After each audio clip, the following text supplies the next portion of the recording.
ପ୍ରେମରେ ପଡ଼ିବା ପୂର୍ବରୁ ଜାଣନ୍ତୁ ଆପଣ ଧୋକା ଖାଇଯିବେନି ତ।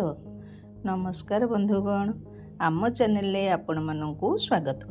ବନ୍ଧୁଗଣ, କ'ଣ ଆପଣ କାହାର ପ୍ରେମରେ ପଡ଼ିଛନ୍ତି କି? ତେବେ ଏହି ଭିଡ଼ିଓ ଆପଣଙ୍କ ପାଇଁ।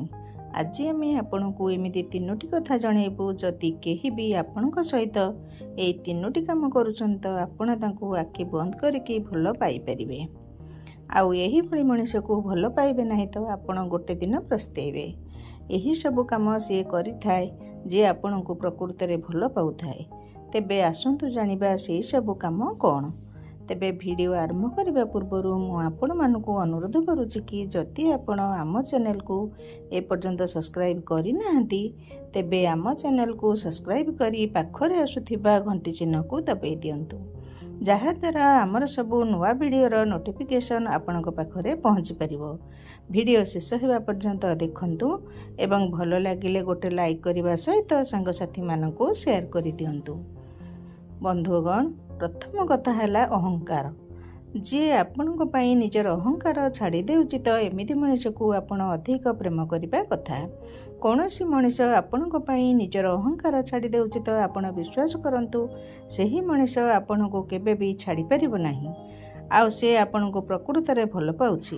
କ'ଣ ପାଇଁ ନା ମଣିଷ ନିଜର ଇଗୋକୁ ଛାଡ଼ିବା ବହୁତ କଷ୍ଟ। ନିଜର ଇଗୋ ପାଇଁ ମଣିଷ ଅତୀତରେ ବରାବର ଯୁଦ୍ଧ କରି ଜୀବନ ଦେଇଛନ୍ତି, ଆଉ ଏବେ ମଧ୍ୟ କରୁଛନ୍ତି। କିନ୍ତୁ ମଣିଷ ତାର ଅହଙ୍କାର ଛାଡ଼ି ନଥାଏ। ଯଦି କିଏ ଆପଣଙ୍କ ପାଇଁ ତାହାର ଅହଙ୍କାର ଛାଡ଼ି ଦେଉଛି ତ ଆପଣ ଜାଣିଯିବେ କି ସେହି ମଣିଷ ଆପଣଙ୍କୁ ବହୁତ ଅଧିକ ପ୍ରେମ କରୁଛି। ଆଉ ଆପଣ ମଧ୍ୟ ତାକୁ ଆଖି ବନ୍ଦ କରିକି ଭଲ ପାଆନ୍ତୁ। ସେହି ମଣିଷ କେବେ ବି ଆପଣଙ୍କୁ ଛାଡ଼ିବ ନାହିଁ ବୋଲି ନିଶ୍ଚିନ୍ତ କରିନିଅନ୍ତୁ।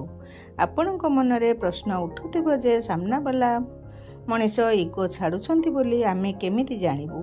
ଆପଣ ଗୋଟିଏ କାମ କରିବେ, ଆପଣ ଲକ୍ଷ୍ୟ କରନ୍ତୁ ସେ ମଣିଷ ଆପଣଙ୍କ ପାଖରେ ବ୍ୟବହାର କେମିତି କରୁଛି ଆଉ ଅନ୍ୟମାନଙ୍କ ସହିତ ବ୍ୟବହାର କେମିତି କରୁଛି। ଆପଣ ସଫା ଜାଣିପାରିବେ ଯେ ଆପଣଙ୍କ ପାର୍ଟନର କେମିତି ଆଉ ସେ ଆପଣଙ୍କ ପାଖରେ କେମିତି ବ୍ୟବହାର କରୁଛନ୍ତି। ଦ୍ୱିତୀୟ ହେଉଛି ସମ୍ମାନ। ଯଦି କେହି ଆପଣଙ୍କୁ ସମ୍ମାନ ଦେଉଛି ତେବେ ସେ କଥାକୁ କେବେ ବି ହାଲକାରେ ନେବେ ନାହିଁ, କାରଣ ଆଜିକାଲି ଦୁନିଆରେ ଏମିତି ମଣିଷ ବହୁତ କମ୍ ମିଳନ୍ତି। ସମ୍ମାନ ବହୁତ ମୁସ୍କିଲରେ ମିଳିଥାଏ, ଯଦି ବି ମିଳିଥାଏ ଅଳ୍ପ ସମୟ ପାଇଁ। ପ୍ରେମର ଆରମ୍ଭରୁ କିଛି ମାସ ପର୍ଯ୍ୟନ୍ତ ରେସ୍ପେକ୍ଟ ଦିଅନ୍ତି, ତାପରେ ଖତରନାକ ଭାବେ ନିଜର ଅସଲି ରୂପ ଦେଖାଇଥାନ୍ତି, ଯାହାକି ଆପଣଙ୍କ ସମ୍ମାନ କମିଯାଏ।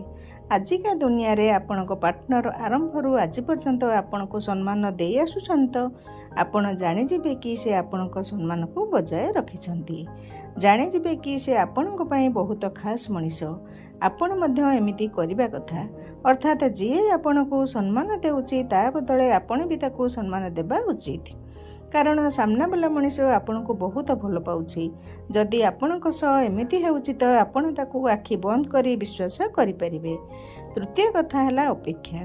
ଯଦି ଆପଣଙ୍କ ପାର୍ଟନର ଆପଣଙ୍କ ପାଇଁ ଅପେକ୍ଷା କରିବେ ତ ଆପଣ ଜାଣିଯିବେ ସେହି ମଣିଷ ଆପଣଙ୍କୁ ପ୍ରକୃତରେ ଭଲ ପାଉଛି, ଆଉ ଆପଣ ଆଖି ବନ୍ଦ କରି ତାଙ୍କ ଉପରେ ଭରସା କରିବା ଉଚିତ। ଅପେକ୍ଷା କୌଣସି ବି କାରଣ ପାଇଁ ହୋଇପାରେ। ଯଦି ଆପଣଙ୍କ ସହ ଏମିତି ହେଉଛି ତ ଆପଣ ତାକୁ ଆଖି ବନ୍ଦ କରିକି ବିଶ୍ୱାସ କରନ୍ତୁ। ଉଦାହରଣ, ଗୋଟେ ଝିଅ ଅଛି ଆଉ ତା ପାର୍ଟନର ତାକୁ ଫିଜିକାଲ ରିଲେସନ୍ ପାଇଁ ଡିମାଣ୍ଡ କରୁଛି, କିନ୍ତୁ ସେ ଝିଅ କହୁଛି ମ୍ୟାରେଜ୍ ପରେ ସବୁ କିଛି କରିବା। ଏମିତି କାମ ମ୍ୟାରେଜ୍ ପୂର୍ବରୁ କରିବା ଭଲ ନୁହଁ।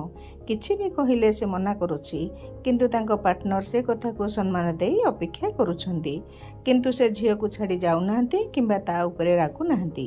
ଯଦି ଆପଣଙ୍କ ସହ ଏମିତି ହେଉଛି ତ ଜାଣିଯିବେ ସାମ୍ନାବାଲା ମଣିଷ ଆପଣଙ୍କୁ ପ୍ରକୃତରେ ଭଲ ପାଉଛି, ଆଉ ଆପଣ ତାକୁ ଆଖି ବନ୍ଦ କରି ବିଶ୍ୱାସ କରିପାରିବେ।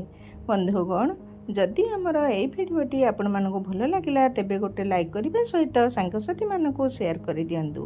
ଏମିତି ନୂଆ ନୂଆ ଭିଡ଼ିଓ ଦେଖିବା ପାଇଁ ଆମ ଚ୍ୟାନେଲକୁ ସବସ୍କ୍ରାଇବ୍ କରି ପାଖରେ ଆସୁଥିବା ଘଣ୍ଟି ଚିହ୍ନକୁ ଦବାଇ ଦିଅନ୍ତୁ। ଏହାକୁ ଶେଷ ଯାଏ ଦେଖିଥିବାରୁ ଧନ୍ୟବାଦ।